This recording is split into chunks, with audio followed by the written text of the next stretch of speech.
Sí. Saludos cordiales a todos ustedes. Bienvenidos a este canal, Canal 8 de Tenerife, un canal tinerfeño y también para toda Canarias.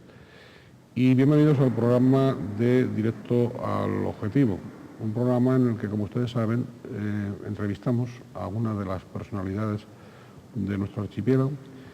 Y en esta ocasión lo hacemos con don Manuel Alcaide Alonso, diputado del Común de Canarias. Don Manuel, muy bienvenido a Canal 8 y bienvenido al programa.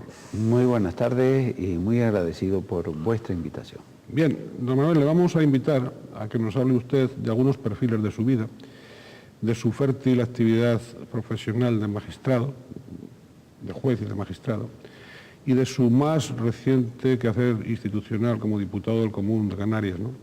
Como ve, mucha materia para una hora, más o menos, que vamos a tener, desde luego, ¿no le parece? Me parece muy bien. Me parece bien. Bueno, nace usted en Santa Cruz de la Palma, a comienzos de los años 30. Por motivos familiares se traslada muy pronto a vivir a Santa Cruz de Tenerife. Y en la capital tinerfeña y del archipiélago en este momento, allí usted crece y cursa los estudios primarios y de bachillerato. ¿Cómo transcurrieron aquella infancia y aquella adolescencia, sobre todo entre la Rambla General Franco y el Parque García Sanada? Muy bien. La verdad es que esa información que tienen de mi vida es efectiva. Mi mundo era la Rambla de la General Franco, sí. Cuando yo me mudé a vivir a la Rambla de General Franco, yo vivía en el barrio del Toscal, en la calle Santiago. Bueno, tengo que decir que mi padre fue juez en Santa Cruz de la Palma y cuando se produce mi nacimiento, al poco tiempo es ascendido a magistrado y se viene a vivir a Santa Cruz de Tenerife. Y nos venimos a vivir al barrio del Toscal, en la calle Santiago. Todavía la casa en que viví, paso por allí, la recuerdo perfectamente, con una serie de anécdotas de vida, de niño. Pero cuando me traslado a la Rambla de General Franco, cambio de mundo, cambio de amigos, de situación. Es como si me hubiera trasladado a otra isla, porque realmente aquello era diferente. La Rambla fue un encanto. La Rambla fue una realidad de generaciones de muchachos y de muchachas que iban a jugar a la Rambla. Se podía discurrir en la Rambla perfectamente bien porque había poca circulación. Sin temor a ningún tráfico. Sin temor a tráficos. Allí salíamos, era el patio de la casa. Y fue una pena que un amigo nuestro, que se llama Javier Gorostiza, muriera hace poco tiempo, que iba a ser una historia de las distintas generaciones que en aquellos años habían pasado por la Rambla de General Franco. Fue una época muy bonita. Tengo recuerdos inenarrables, mi vida, mi mundo, mis padres, mis hermanos y en general fue una infancia feliz.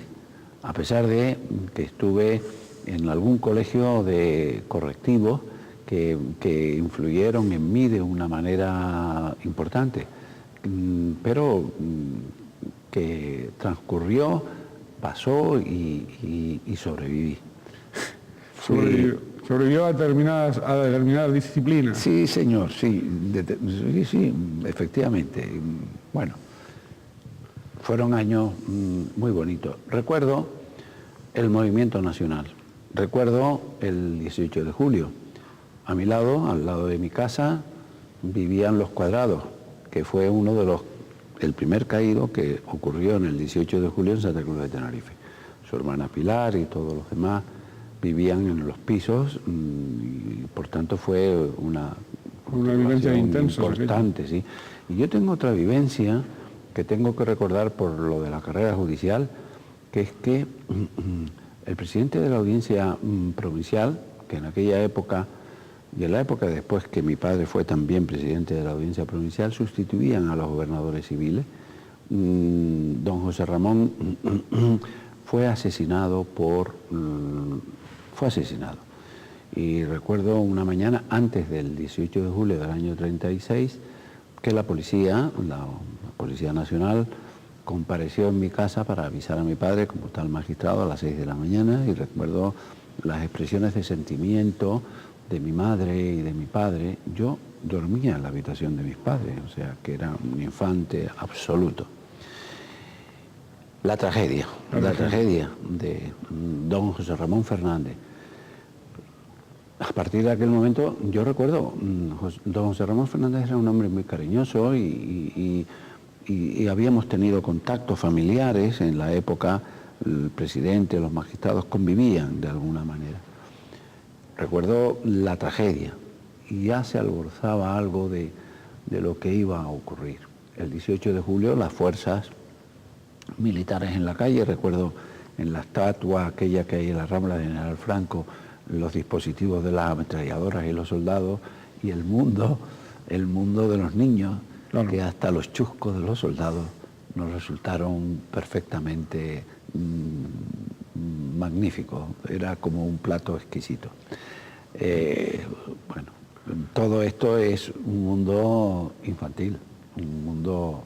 Luego viene ya la guerra, sí, el mundo de la guerra, la vida, la frecuencia y el despertar de la juventud, ya en los años 40. Bien, se licencia usted en Derecho por la Universidad de La Laguna.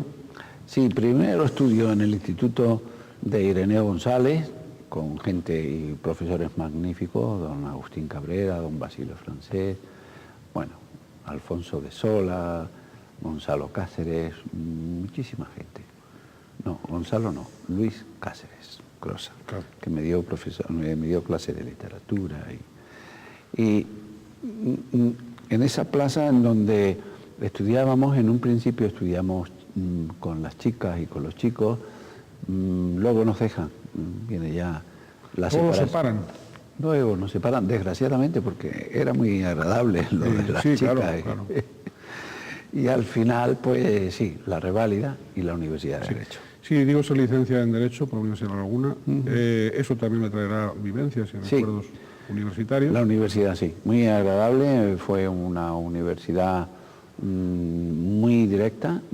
Yo estudié en la calle de San Agustín y allí tuvimos Manuel González Aledo, Ortega y compañía. Y fueron profesores magníficos. Hernández Rubio y Navarro, que fue el rector de la universidad de la época. En fin, todo un encanto de mundo en donde creo que era fácil la vida y discurría tranquilamente. Muy apaciblemente, por lo que veo. Muy apaciblemente. Sí, cumple el servicio militar en las milicias universitarias, sí, con el grado de alférez. Sí. Y bueno, y realmente marcha a Madrid con el loable propósito de preparar oposiciones. Tengo la referencia, y me gustaría comprobarlo con usted, de que en esa preparación de oposiciones, en ese primer intento, usted, buen palmero al fin, de raíz, amigo de tenderetes, está en un colegio mayor y esas vivencias en esos madriles no van por muy buen camino, no concuerdan mucho con los estudios y tiene que refugiarse en algún pueblito de Valladolid para poder estudiar. ¿Eso es así o no? Bueno. Sí, bueno, yo nunca fui de colegio mayor, realmente... una residencia. El que estaba en colegio mayor era mi hermano en el pero usted estaba en una residencia. Quisieron acogerme, pero aquello me parecía a mí muy duro y muy fuerte. Y me fui, pues nada, a una pensión. Y allí conocí a un personaje que había ingresado en la escuela judicial, que se llama Teófilo Ortega, acaba de jubilarse de magistrado del Tribunal Supremo, y que fue de alguna manera mi protector. Y yo le daba, en aquel momento, le di tema. Y entonces dijo, caramba, es una pena que no tengas un poco de continuidad. ¿Por qué no te vienes conmigo al juzgado de Valoria la Buena, donde él había sido destinado? Y me fui, efectivamente, a un pueblo de Valladolid que se llama Valoria la Buena. Y ahí aprobé las oposiciones. Ahí aprobó las oposiciones. Sí, señor, sí. Si hubiese seguido en los madriles y los tenderetes, no sé si hubiera aprobado. Madrid era muy disperso. Había lo que se llamaban los cines de sesión continua, con lo cual uno se metía a las 4 de la tarde en el cine y salía a las 8 de la noche, pues había perdido uno la tarde, era terrorífico, sí.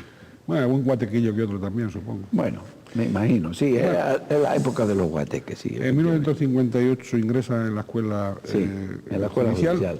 Y al año siguiente obtiene su primer destino en el juzgado de primera instancia de instrucción, en tierras aragonesas, Voltaña, Huesca. Uy, un pueblo precioso, increíble. Recuerdo el Pirineo, una maravilla. Y el río Ara, que discurría detrás de la casa donde yo vivía y en donde me podía bañar en algunos días de los meses de verano. El resto del año no. Bien, luego desempeñaría la función de juez también en ICOZ, Fuentovejuna, sí. Santa Cruz de la Palma, La Orotava. ¿Cómo computa aquellos aproximadamente unos 15 años más o menos de ejercicio judicial como juez en lugares, digamos, y he de imaginar que en circunstancias tan diferentes, ¿no? Sí, era un mundo realmente, era una época difícil, en donde tengo anécdotas, como por ejemplo, para yo poder venir a disfrutar las primeras Navidades aquí en Tenerife, pues tuvo mi padre que pagarme el billete del avión. Pero usted era juez.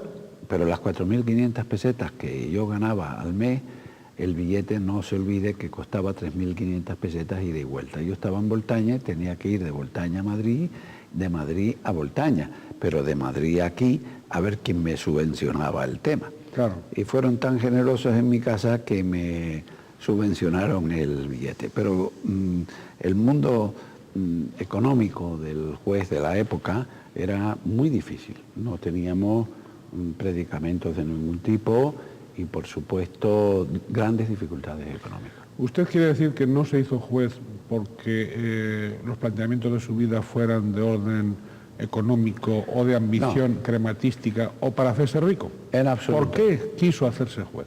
Por mi padre. Yo viví toda mi época en la casa de un juez. Y la casa de un juez imprime carácter. Y la verdad es que tanto mi hermano como yo fuimos jueces. ¿Temor reverencial?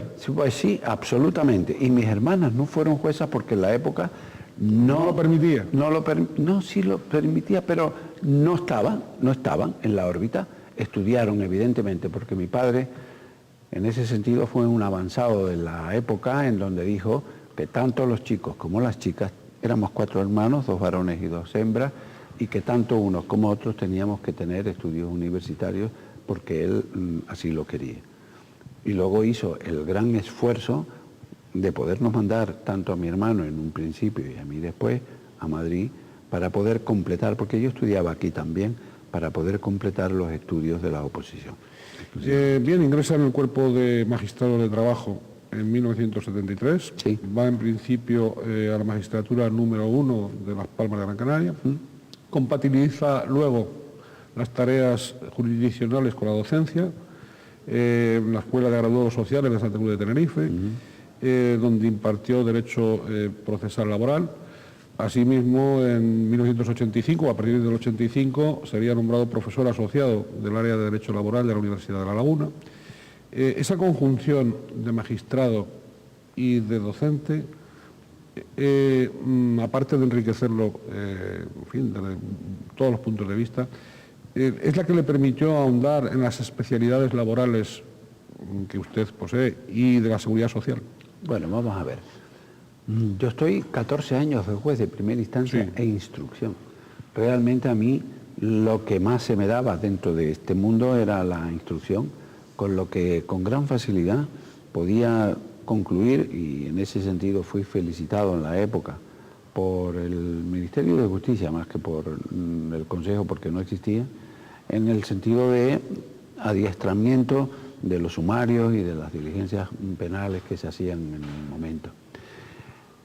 Por un motivo de supervivencia, porque estaba viendo que al ascender a magistrado tendría que irme a vivir a la península, pues enfoqué el tema por la magistratura de trabajo, hice la solicitud y me aceptaron y me dieron el destino en Las Palmas, después de 14 años de juez.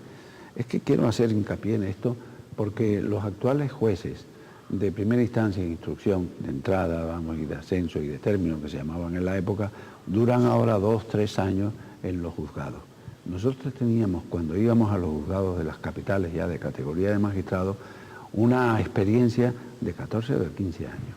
Éramos gente que habíamos vivido, habíamos absorbido un poco la esencia de lo que era un juez, lo que era la autoridad judicial, que creo que es importante describir. Cuando yo llego a Las Palmas, voy de magistrado de trabajo y me costó, tengo que reconocerlo, todo un gran esfuerzo. Es como si hubiera hecho una nueva oposición para poder aclimatarme a lo que era la legislación laboral en el momento y sobre todo al procedimiento laboral, que era el juicio directo, el juicio oral, verbal, inmediato, en donde hay que resolver sobre si acepto o admito la prueba, la contestación, etcétera, etcétera, en donde el juez civil, aquí, en la época del juzgado de primera instancia, pues no estaba muy habituado al sistema. Aquello fue, yo recuerdo mis 2 primeros años en Las Palmas, que no salía de mi casa, porque encima tenía la enorme ventaja y dificultad de tener la vivienda y debajo el juzgado, con lo cual de la vivienda al juzgado era lo que yo tenía de espacio vital. Fue un mundo en donde fueron sacrificados mi familia, por supuesto, mi mujer, a la que le agradezco enormemente el esfuerzo y la misión que hizo, porque es que no salíamos, y a mis hijos, que soportaron dignamente aquel secuestro que yo les hice. Y por si fuera poco, sí, cuando doy clases de derecho procesal, pues resulta que la escuela estaba en los bajos de ese edificio, con lo cual yo me levantaba a las 9 de la mañana, estaba en juicio y regresaba a mi casa, almorzaba, volvía, trabajaba, ponía sentencia, iba a la escuela y de la escuela volvía a mi casa. Se pasaba la vida entre 2 edificios, prácticamente. Pues, en el mismo edificio, pero en distintas alturas. Bien, en 1989 es usted designado presidente de lo social del Tribunal Superior de Justicia de Canarias y en 1993 presidente del Tribunal Superior de Las Palmas, ¿no? Por acuerdo unánime de los miembros del Consejo General del Poder Judicial. Siendo renovado en el cargo en 1988, igualmente por unanimidad de los integrantes de dicho consejo. Desempeña esa presidencia hasta el 4 de enero de 2000, en que fue jubilado por cumplimiento de edad reglamentaria. Ese continuado reconocimiento en la cúpula judicial se complementa con el hondo afecto que le han profesado y que le profesan en el archipiélago sus compañeros. ¿Cómo ha conseguido todo eso sin ser un juez estrella mediático ni político?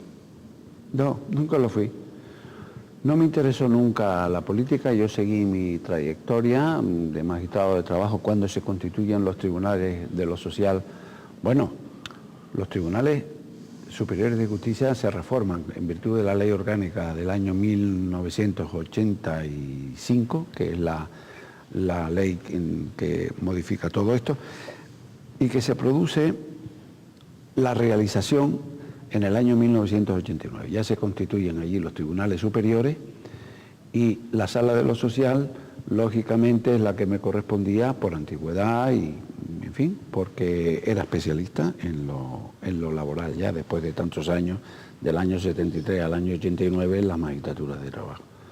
Y efectivamente nos encontramos en un tribunal al cual yo estoy muy agradecido de toda la colaboración de los compañeros diversos que tuve en la sala de lo social y de todo el personal de jueces y magistrados con los que convivíamos perfectamente bien.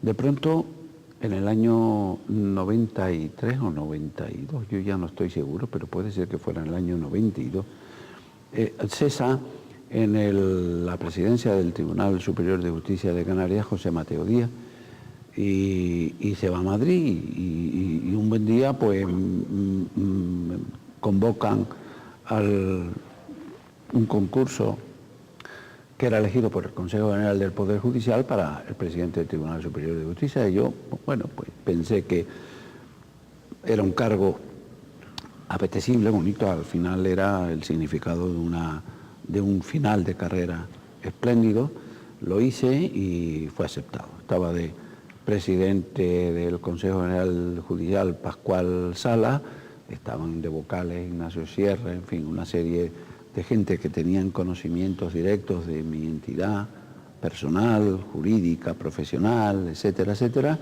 y no tuve ningún problema. Fue unanimidad. Unanimidad. Y unanimidad después renovada otra vez. Sí, y en eso son de los grandes orgullos que tengo. La posibilidad de que no tuviera ninguna objeción, ni ningún problema, ni al contrario, tuve todo el apoyo del primer consejo y del segundo consejo, de Javier Delgado. De los dos les estoy muy agradecido por la colaboración y por la ayuda que en todo momento me prestaron.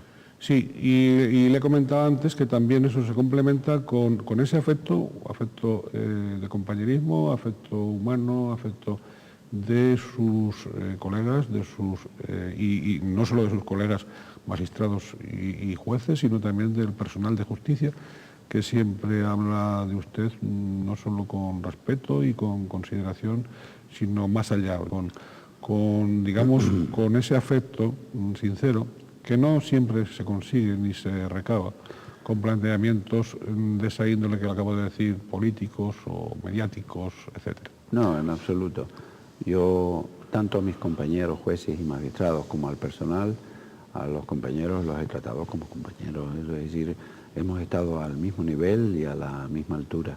Y con el personal lo he querido y lo he relacionado siempre en mi actividad particular y en mi actividad profesional con dignidad. He tenido un trato con ellos, creo, un trato con ellos directo, inmediato y sobre todo respetuoso con la profesión de cada uno de ellos. Sí, sigue siendo, don Manuel, sigue siendo la justicia la hermana pobre, la cenicienta de las administraciones públicas españolas. Sí, yo creo que el tema de la administración de justicia es un tema que no se ha abordado. Yo creo que orgánicamente tendrán que establecer unos criterios y unos parámetros para determinar la formación de ese Consejo General del Poder Judicial, que es la gran novedad que se produce en la efectividad de la democracia, cuando viene nuestra Constitución y se habla ya del Consejo General del Poder Judicial como un órgano distinto y diferente. Dependíamos del Ministerio de Justicia. Bueno, el Ministerio de Justicia tenía sus pros, sus contras, pero era un ministerio eficiente. Cuando se constituye el Consejo General del Poder Judicial hemos tenido distintas etapas, pero a la hora de la verdad no se ha establecido un criterio de independencia de ese Consejo General del Poder Judicial. Y yo siempre digo que en las bases de las cosas están los sistemas económicos, que al Consejo General del Poder Judicial había que concederle a su vez una independencia económica en los presupuestos para que el Consejo pudiera de alguna manera hacer sus presupuestos específicos con respecto a lo que es la administración de justicia, a las necesidades de la administración de justicia. ¿No tiene sentido tener con ese esquema, o sí, un Ministerio de Justicia? No, por supuesto. Yo parto de la base que el Ministerio de Justicia, y era la idea que se había tenido en aquella época, que el Ministerio de Justicia debe de desaparecer. El propio Consejo General del Poder Judicial ya es un órgano autonómico. Yo no digo que a los jueces se les dé los medios económicos para que ellos lo hagan, porque los jueces yo de presupuestos no sé nada, porque nunca he tenido posibilidades de presupuesto. Antiguamente se les daba a los secretarios unas cantidades para la administración de las lámparas, las bombillas o algún pequeño arreglo que en los juzgados pudiera existir. Pero en estos momentos yo creo que ni siquiera eso, que para eso está el Consejo General del Poder Judicial, que arbitre los medios necesarios o en las referencias que se han hecho a las comunidades autónomas para que la administración correspondiente desempeñe esa función material de tener atendida a la administración de justicia. Pero es el propio Consejo General del Poder Judicial el que tiene que decir dónde va a construir un lugar, otro lugar u otro lugar, un edificio o crear las plazas que estime necesarias. Es que lo de la administración de justicia yo siempre lo comparo con el jet foil. El jet foil, si usted lo ha visto navegar, tiene 3 patas. Pues las 3 patas son el Consejo General, el Ministerio de Justicia y la comunidad autónoma, en aquellas que tienen transferidas el tema. Es muy difícil relacionarlas, es muy difícil. Al final no sabemos a quién echarle la culpa de la falta de un edificio o a la falta de los medios personales necesarios para la administración de justicia. O de la creación de juzgados. Por supuesto, todo eso está ahí. Oiga, y esos rifirrafes, y más que rifirrafes, rifirrafes quizás ha sido una expresión inconveniente, esos enfrentamientos, esas confrontaciones entre el Tribunal Superior, entre el Tribunal Supremo y el Consejo y el Tribunal Constitucional. Buena pregunta me viene a hacer, sí. Sí, bueno, yo creo que... ¿No están bien definidas las funciones? No están bien definidas porque el recurso de amparo es un recurso muy diáfano y muy amplio y que quizás no haya sido perfilado adecuadamente. Lo lógico, lo normal es pensar que esto es así en cuanto que al Tribunal Constitucional lo ha ahogado, prácticamente ahogado el recurso de amparo. Es decir, hay una libertad con respecto al recurso de amparo que ningún tribunal de las características del Constitucional puedan realizar la misión de resolver todos esos temas. El tema que se ha planteado es un tema de responsabilidad de los jueces. Y la responsabilidad de los jueces, tanto del Tribunal Constitucional como del Tribunal Supremo, y me estoy metiendo en una... en un terreno quebradizo. En un terreno quebradizo que no me corresponde como diputado del común. No, pero yo le estoy preguntando como experimentado magistrado. Efectivamente. Pues la responsabilidad patrimonial, la responsabilidad civil de los jueces y magistrados corresponde al Tribunal Supremo, porque el Tribunal Supremo es el órgano supremo de la Administración de Justicia. Lo que ocurre es que ahí el fallo de la Constitución, a mi juicio, fue, entre otros, el que asume al Tribunal Constitucional como un órgano del Parlamento, cuando debía haber sido un órgano independiente del Poder Judicial y debía haber sido quizás, que esto es un atrevimiento por mi parte y lo reconozco porque no debo de, pero en fin, es mi opinión, que debía haber sido una sala del Tribunal Supremo, ni más ni menos. ¿Qué es lo que ocurre? Que los problemas o los conflictos en el Tribunal Supremo y el Tribunal Constitucional no se han resuelto y ahora el Tribunal Supremo dice que la responsabilidad civil de los miembros, tanto de la carrera judicial pura como del Tribunal Constitucional, le corresponden a él. Yo soy de la opinión de que efectivamente eso es así. Porque si no, ¿quién va a juzgar la responsabilidad civil de los miembros del Tribunal Constitucional? ¿O es que no tienen responsabilidad civil? Claro. Bien, ¿qué condiciones debe, así muy brevemente, porque el tiempo se nos agolpa, qué condiciones debe reunir un magistrado juez, un juez y un magistrado a principios del siglo XX en nuestro país, hoy, ahora? Del siglo XXI. Perdón, del siglo XXI. Hoy, ahora. ¿Qué? Independencia. Fundamentalmente la independencia. Pero la independencia no se adquiere por naturaleza, sino se adquiere por compromiso. Hay que aprender, hay que esforzarse, hay que trabajar, hay que ser juez. Y una vez que se sea juez, siempre que se tengan las características específicas de esa independencia, forjarlo en el... Yo soy partidario, evidentemente, de que esos juzgados de entrada, de ascenso y de término que tenían la antigua ley orgánica, en donde tardábamos 15 años a llegar a magistrado, son necesarios para que el juez se vaya forjando día a día en esa independencia, en ese roce con los ciudadanos, porque lo que no podemos es estar subyugados por una política, y subyugados y pensando en que yo quiero llegar a ser magistrado del Supremo a través de las mecánicas de las designaciones políticas. Yo eso lo eliminaba. El principio de antigüedad debe de ser fundamental en la carrera judicial. Sí, aparte de esas dimensiones del ejercicio primero de juez, después de magistrado, de presidente, de la docencia, usted también ha tenido tiempo o ha buscado tiempo para trabajar, para hacer trabajos jurídicos, para publicar trabajos jurídicos y realizarlos, y entre ellos pues, los más recientes sobre la ley del menor, los alusivos a la ley de enjuiciamiento civil. ¿De qué contenidos originales se siente usted más satisfecho en esos trabajos? Muy brevemente. No, bueno, la ley del menor fue muy simple. La ley del menor fue una ley, a mi juicio, extraordinaria, quizás puede ser corregida en matices muy específicos, pero tuve un gran fallo.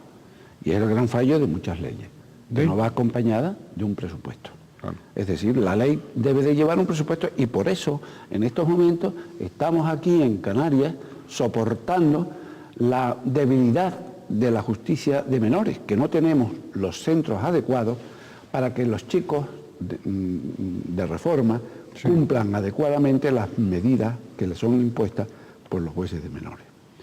En cuanto a la ley de enjuiciamiento civil, creo que también es una ley importante, que ha mejorado el mecanismo, pero que quizás no ha sido todavía,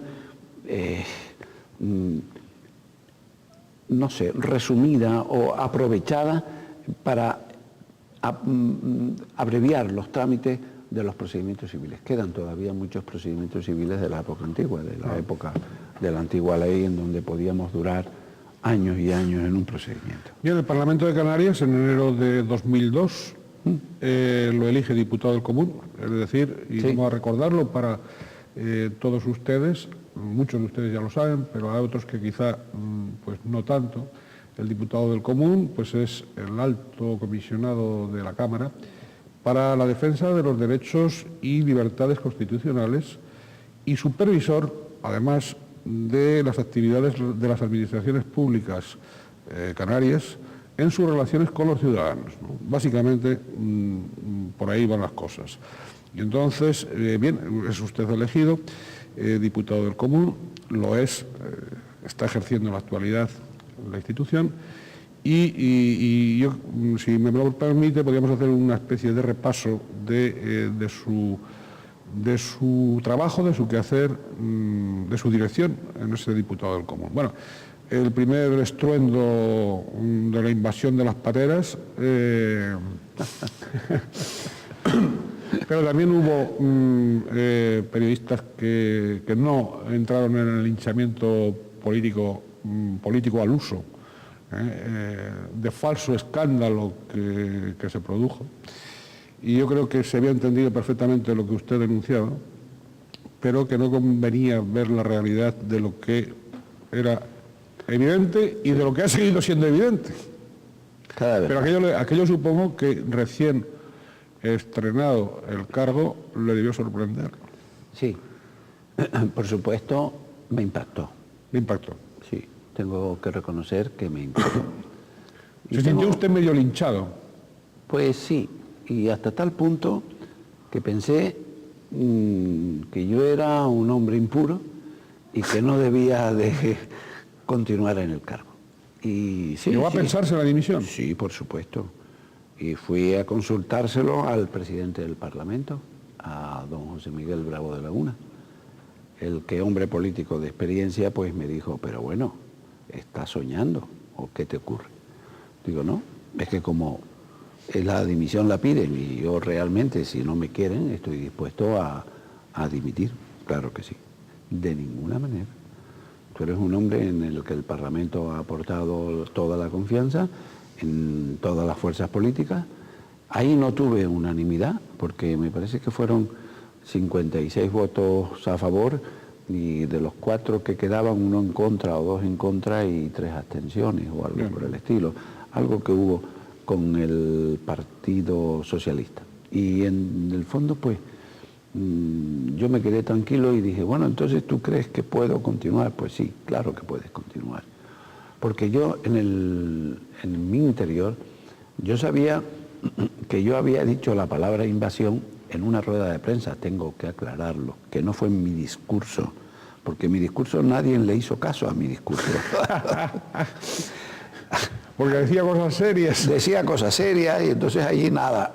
Cuando me pasaron a la sala de periodistas, sí, pues me preguntaron y entre otros de los temas estaba el tema de la inmigración, con el cual yo estaba realmente preocupado, porque eran los campamentos en Fuerteventura y en todo lo demás.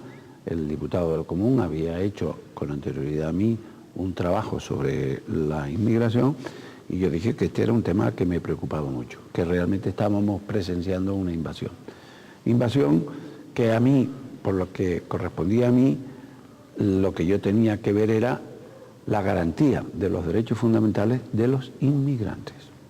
Que yo comprendía que el pueblo que recibía esto también necesitaba protección, pero que básicamente lo que no podíamos era inmolar o infringir los derechos fundamentales de estos inmigrantes. Y así fue. Y a mí me despotricaron, me despellejaron. Tengo que reconocer que tuve gente que me defendió, que estuvieron artículos de diversas opiniones en donde me defendieron enormemente y que en esos momentos me hicieron sentir una satisfacción, por lo menos de saber que alguien me entendía y me comprendía. Pero fueron momentos muy difíciles para mí. Sí, la defensa de los menores extranjeros no acompañados, sí, jóvenes, antes lo comentaba, sí, que cumplen medidas judiciales. Usted, además, sabemos que es un continuo visitador de esos centros, sí, o frecuente visitador de esos centros. Le preocupa todo eso. Ha estado desde el principio, bueno, desde que ejerce la institución, muy volcado en este asunto, ¿no? ¿Por qué? La juventud es el porvenir. Yo estoy preocupado con nuestra juventud. Y nuestra juventud está unida, por un lado, en lo que es la juventud desvalida nuestra, propiamente dicha, que van a los centros de protección, en donde cuando un muchacho no tiene padre o madre o el adecuado tratamiento que tiene que tener o la educación de un menor, no se la dan la familia, hay que llevarlo a centros, instituciones en donde se encargan del cuidado y de la atención del menor. Es que el menor es importante, es el ciudadano del mañana, será el Ricardo Asirón y el Manuel Alcaide del futuro. Después están los centros de reforma, y esos centros de reforma para el chico que tenemos que integrar no están funcionando. ¿Por qué? No solamente son las instalaciones, sino que no tenemos el personal adecuado para educar o reeducar a ese menor, porque el menor lo que necesita es educación. Y tenemos que tener educadores, y tenemos que tener psicólogos y personal especializado en atraer a esos chicos y en educar a esos chicos. ¿Y no se tiene ese personal? No, no lo tenemos.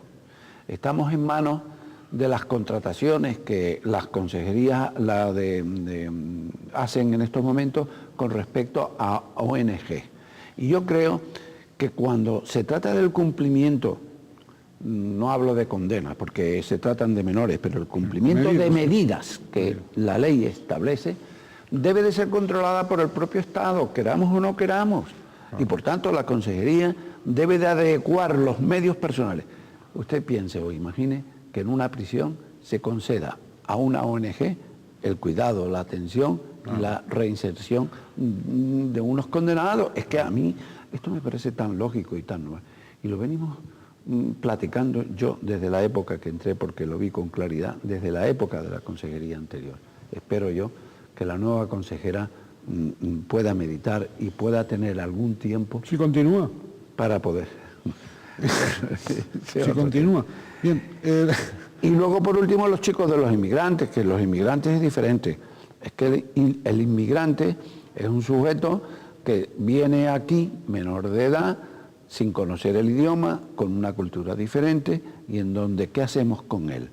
Lo ponemos en un centro de protección, se va a la calle y no vuelve al centro de protección. No hay control sobre estos muchachos, y lo que pedimos es una ley que establezca unos centros específicos para estos muchachos, inmigrantes y en general, para aquellos muchachos de conductas difíciles, que no sean normales, sino que sean alterados antes de lograr o de llegar a los centros de reforma. La atención a los mayores también ha sido otro de sus... Sí, claro, porque el Parlamento nos dio la obligación, nos estableció la obligación de poder, el mandato de controlar a los mayores, y tenemos específicamente un adjunto dedicado al tema de los mayores. Cada vez somos mayores. Claro. Cada vez hay más mayores. Claro. Gracias a Dios, Claro. podemos vivir muchos años, Claro. pero claro, eso produce que el mayor, con unas insuficiencias psíquicas, físicas, en cualquier momento necesitan ayuda. Y hay que arbitrar los medios para esas ayudas, porque ya la familia no puede con ellas. Yo supongo que las quejas cívicas, me parece que en años anteriores ha sido así, yo supongo, sin querer que usted desvele nada que no deba desvelar, por extemporáneo, Sí. en este momento, pues las quejas cívicas, al margen de porcentajes y del número y tal, pero sí que insisten también en, por ejemplo, en las listas de espera de sanidad, supongo que habrá quejas sobre eso. Sí. Y Pero sobre, no- y sobre el funcionamiento de la justicia, la lentitud de la justicia, supongo que también habrá alguna que otra queja, o menos. Sí, sí. Este año ya le puedo desvelar, porque tampoco es un secreto a vos, que el número de quejas ha aumentado en un 50%. Es decir, que el año pasado tuvimos 1.000, este año 1.500. Que yo creo que gracias a los medios de comunicación que han difundido la noticia de la existencia del diputado del común, que yo creo que es una institución poco conocida, ¿no? Es poco conocida. Poco conocida, sí. 1.500 quejas en total. 1.500 quejas en total, pero aparte de eso tenemos las quejas de oficio, que por ejemplo cuando nosotros detectamos, por ejemplo en sanidad hay muy pocas quejas, en sanidad me parece que hay 45 o 50 quejas, Nada más. pero lo que pasa es que hemos detectado lo de las listas de espera y entonces ahí lo de la salud mental, chiquito problema, Muy desatendida. muy desatendida y muy difícil de atender, porque al evitar la hospitalización de los enfermos mentales, el enfermo mental se ha avanzado en tratamiento de una manera tremenda y se les puede controlar perfectamente. Lo que necesitamos es darle el tratamiento al enfermo mental, darle el tratamiento al enfermo mental y que lo cumpla, porque es que si no, es tiempo perdido. ¿Quién se lo da? Si tiene familia, la familia. Y si no, bueno, pues será una asistencia hospitalaria diaria o diurna que les pueda o que le lleven el control. Pero a estos señores no se les puede dejar de la mano de Dios. Muy difícil. Yo no sé si también tienen quejas sobre suelo, sobre la falta de suelo urbanizable. La primera de todas, política territorial, es un desastre porque hay una serie de edificaciones que no están autorizadas y que la gente se mete y que, bueno, los ayuntamientos no controlan y que de pronto aparecen. Tenemos el problema de la Isla del Hierro, en donde hay más de 150 ¿Quejas sobre suelo urbanizable? Claro, porque se han metido, han edificado y ahora resulta que los quieren derruir. Claro. Y la gente pues viene a ver qué es lo que pasa y qué es lo que va a producirse en el tema. Con justicia tenemos quejas, bastante. Y nosotros podemos, el único diputado del común o defensor del pueblo, por llamarlo de una manera más genérica, puede realizar una información previa, es el diputado del Común de Canarias, porque tenemos un convenio. Sí, en eso ha sido pionero. ¿Ha sido pionero usted en firmar ese convenio? El convenio con el Consejo General del Poder Judicial. Y gracias a eso nos permite dirigirnos a los jueces y a los órganos jurisdiccionales y diciéndole, oiga, ¿qué pasa con esto? Y el juez nos contesta que tengo que reconocer que es la administración que puntualmente más rápido contesta. Es que iba a pasar ahí, que cómo iban respondiendo las administraciones Muy públicas. bien. ¿Todas? No. No, los jueces. Los jueces. Y ahí no arrima la escua a su sardina, ¿no? Es así. No. Los jueces contestan lo que tienen que contestar y punto. Nosotros no podemos... Pero que no se demoran. No. Son, en ese sentido, y yo se los he dicho a ellos, que les tengo que agradecer enormemente esa puntualidad en la contestación al diputado del Común. La verdad es que me siento, en el fondo, muy satisfecho y muy orgulloso de que sea esa administración judicial, pobre de medios y de mecanismos, la que primero conteste al diputado del Común. No, ese convenio pionero, digo, Sí. en toda España, es decir, de los Sí. diputados, vamos, no de los diputados, de los defensores del Todos los pueblo demás autonómicos, tienen que pasar por Madrid, Todos los demás tienen que dirigirse al Consejo General del Poder Judicial. al Consejo directamente o al fiscal. Bien, pero no pueden hacerlo directamente como usted. Ni el Otro defensor convenio- del pueblo.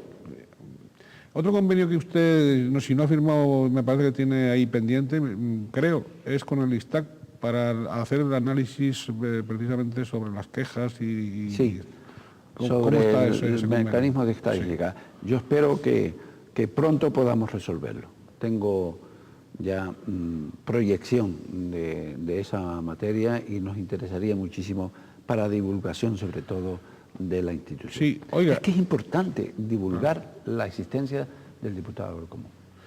Que por cierto, vamos a ver si le hago la pregunta de manera que no lo comprometa demasiado, pero como usted va a decir la verdad, evidentemente, y creo que todos los oyentes están esperándola, para la divulgación del propio conocimiento de la institución se necesitan medios. Se necesitan medios y se necesitan el que el diputado del común vaya la figura del diputado del común, la institución del diputado del común se va familiarizando con la ciudadanía. Pero para eso hay que divulgarla entre la ciudadanía, no una vez al año cuando entrega el informe anual al Parlamento, sino habitualmente cuando eso pueda hacerse. Pero bueno, también a esas personas les gustará oírselo a usted otra vez, pero habida cuenta de la calidad de esas personas y del esfuerzo que realizan, ustedes tienen los suficientes medios como para sacar adelante esta institución. Ya no solo en la divulgación, sino en el funcionamiento cotidiano. Sí, estamos empezando a tener problemas. Toda institución que es regional, es decir, abarca las 7 islas, tiene dificultades. Es que tenemos que tener 7 sedes.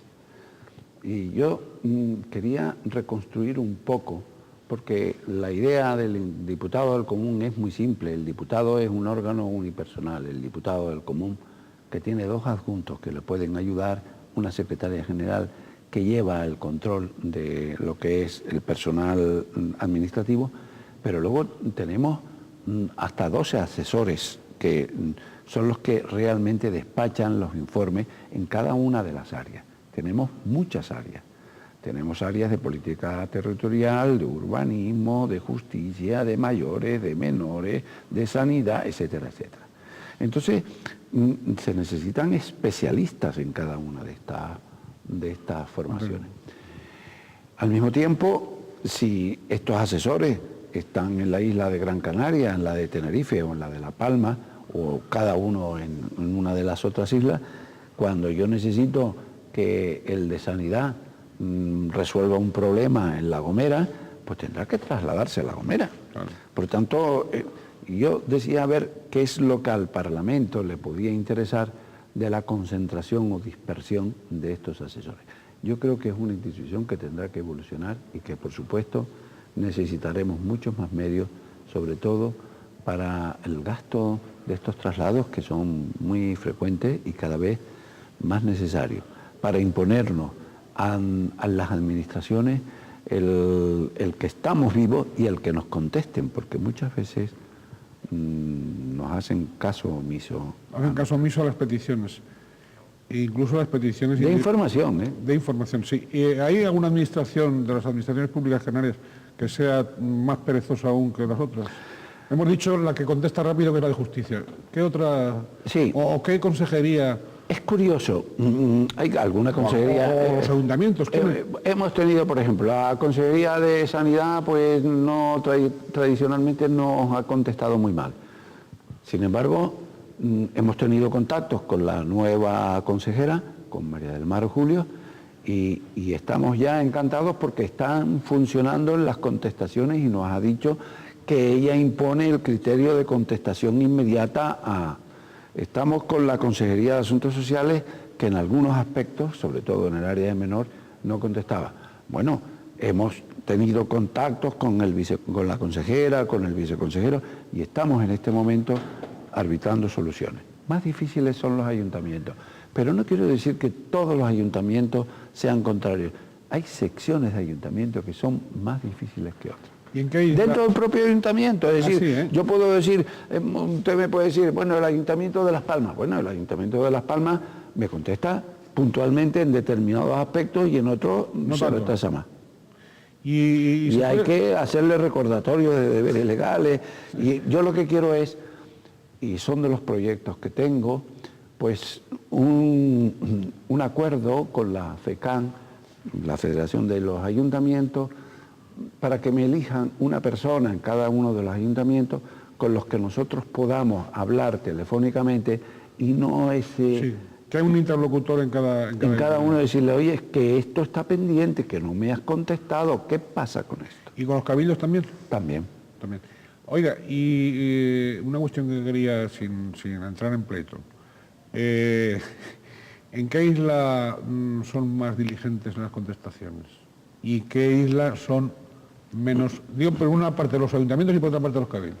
Sí, como digo y repito, hombre, en el Ayuntamiento de La Palma tenemos una mayor facilidad, en el Cabildo de La Palma tenemos una mayor facilidad porque estamos boca a boca, igual que... Pero eso no quiere decir que hayan ayuntamientos en la propia isla de La Palma que se retrasen, porque yo lo que he notado que hay muchos ayuntamientos que tienen déficit de organización administrativa. Es que la organización administrativa es necesaria. Y muchas veces yo mismo he visto que en mi organización administrativa he fracasado también en algún punto en que se me ha ido algo de las manos y digo, coño, pero ¿cómo es posible que tengamos aquí un asunto del año 2000 si esto tenía que estar resuelto? No sé si me explico. Sí, ya ven que don Manuel es un gran comunicador y un gran relaciones públicas también, pero no me contestó la pregunta. A ver. Era, sin establecer pleitos, ¿en qué isla los ayuntamientos, digo globalmente, contestan con más celeridad? Es muy difícil. Muy difícil. Sí, es muy difícil. ¿Y por cabildos también? Es difícil, ¿no? Y por cabildos también. En general, los cabildos son más concretos y se definen mejor. En las islas hay muchos ayuntamientos y esos ayuntamientos son muy dispersos y muy diferentes, ¿eh? Es muy difícil. No es porque yo no quiera, sino porque es muy difícil. Hay ayuntamientos que no funcionan y hay otros que son muy diligentes y comunicamos con ellos muy bien. Sí, en esta tarea suya, trascendente, poco conocida popularmente, aún, usted supongo que se pasa más de media vida en los aviones. Sí. Aviones y barcos. Usted practica la natación y usted está en plena forma. Bueno, ¿Más o menos? Más o menos, sí. ¿Eso le ayuda? ¿La natación le ayuda a mantener el ritmo? Por supuesto, sí. Gracias a la natación y un poco de ejercicio que hago, pues me va muy bien. ¿Y qué otros entretenimientos? Bueno, a la familia, a sus nietos, poco tiempo. ¿Desearía darles más tiempo? Yo no tengo nietos. Los nietos los tiene mi mujer. Yo ya he dicho que... ¿Tampoco ha tenido hijos? Tampoco. ¿Tampoco ha tenido hijos? Ah, sí. Todo... No, pero bueno, yo supongo que los fines de semana los tengo con la familia. Los tengo con mi mujer, mis hijos y mis nietos. ¿Y usted es un abuelo que ejerce a fondo, más que ejerció de padre? Pues no, yo realmente siempre he sido... Mi padre fue un hombre muy justo. Muy juez. Pero muy liberal. Muy liberal. Él no me controlaba las horas de salida y de entrada en mi casa nunca. Y yo he hecho lo mismo con mis hijos. Yo he confiado siempre en ellos y yo creo que es la mejor educación que se le puede dar. He estado muy atento de lo que han hecho y de lo que han dejado de hacer. Pero que a la hora de la verdad he permitido que ellos, en su sentido, en su formación, vayan creando su propia personalidad, en los 4 que tengo, ¿eh? Ese respeto a la libertad es formarlos también en la responsabilidad, sin duda. Yo creo que sí. Yo creo que si no hay libertad, no se puede exigir, no se puede realizar la responsabilidad. Mire, don Manuel, usted, entre otras condecoraciones, me va a permitir que lea, para que no se me olvide, al menos las más trascendentes. No, usted es Cruz Sencilla y Cruz de Primera Clase de San Raimundo de Peñafort. La tuve 2 veces, sí, la primera me la dieron. La primera Cruz Sencilla y después de Primera Clase. Sí. Bueno, fue a medida que iba trabajando y se le iba reconociendo. Gran Cruz del Mérito Aeronáutico, distintivo blanco, Collar de la Orden de las Islas Canarias, Cruz de Oro del Colegio Nacional de Graduados Sociales y Diplomados en Relaciones Laborales, Medalla de Oro del Colegio de Graduados Sociales de Las Palmas, Colegiado de Honor del Colegio Oficial de Abogados de Santa Cruz de La Palma, etcétera. Es decir, estas distinciones, estas condecoraciones, sin embargo, cuando usted pasea por la Rambla y se le acerca a alguien y le dice, ¿cómo estás, Manolito? Usted tiene olvidadas todas estas condecoraciones. Tiene olvidadas. Por supuesto, yo, mi mundo personal es mi mundo. Yo soy de mis amigos, soy de mi familia, de mi vida, pero todo eso para mí significaba. Yo estoy muy satisfecho, muy orgulloso y me siento muy honrado con esas condecoraciones. Pero no me siento por eso influido de alguna manera por el que llevo la cruz y el que llevo. Yo Eso no le decide el sentido de su vida. No, por supuesto que no. Yo estoy muy acostumbrado a eso, porque durante años a mí nunca, jamás se me atragantó el bastón de juez. Y no fue embarado, no fue el juez embarado. Quiero decir que los jueces en las grandes capitales son diferentes, pero en los pueblos sí, el juez era la autoridad. Yo recuerdo recién salido de la escuela y una de mis primeras experiencias cuando llego a Boltaña y me recibe el alcalde, el teniente de la Guardia Civil, un chico que acababa de salir de la escuela judicial, y el párroco, y estaba todo el mundo allí. Y a mí aquello me llamó poderosamente la atención y en aquel momento dije, caramba, yo lo que sí fui siempre inmediatamente respetuoso con mi conducta y procuré que fuera, como nos recomendaba el director de la Escuela Judicial, don Manuel de la Plaza, un insigne fiscal de general que tuvimos, en donde decían, ustedes fuera del partido judicial, en el partido deben de ser. Y sí, efectivamente en el partido había que tener la corrección, la elegancia y la conducta necesaria para que la gente nos respetara. Yo lo procuré hacer dentro y fuera del partido. Muy bien, don Manuel, se nos ha ido el tiempo. ¿Ya? ¿Ya? Oiga, lo mismo me ha pasado a mí. Pero no lo he visto ni mirar el reloj una vez. Pero lo mismo se me ha pasado, sí, pero avisan, sí, avisan. Ya se nos ha pasado el tiempo. Y fíjese que era como, para mí era como para empezar ahora a hablar en profundidad de determinadas cosas que yo quería plantearle.